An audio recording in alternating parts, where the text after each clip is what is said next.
আমাদের princess kidnap হয়ে গেছে গো, কিডন্যাপারই কল করেছে। কি বলছো? সত্যিই তাই?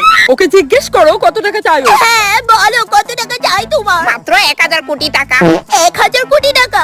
হ্যাঁ হবে, দরকার পড়লে আমি কিডনি বেচে দেবো হানি, কিন্তু আবার সোনা মাটাকে কিছু করো না। আরে মামাম, যেটুকু চেয়েছে আগে সেটুকু দাও তো। আরে তুমি কেন কথা বলছো বেবি? তোমার মেয়েও এইসবে মিলিত। চুপ করো তুমি। হ্যাঁ হ্যাঁ, আমি 1000 কোটি টাকাই দেবো, তুমি শুধু আমার সোনা মাটাকে সুন্দর মতো ফিরিয়ে দাও। শুনুন, আগে টাকাটা দিন, তারপর করতো। ভাই আমি সত্যি কইতাছি, আমার শুধু শুধু কিডন্যাপ করছো, একটাও পাইতা না, প্লিজ আমার ছাইড়া দাও। হ্যাঁ চুপ চুপ।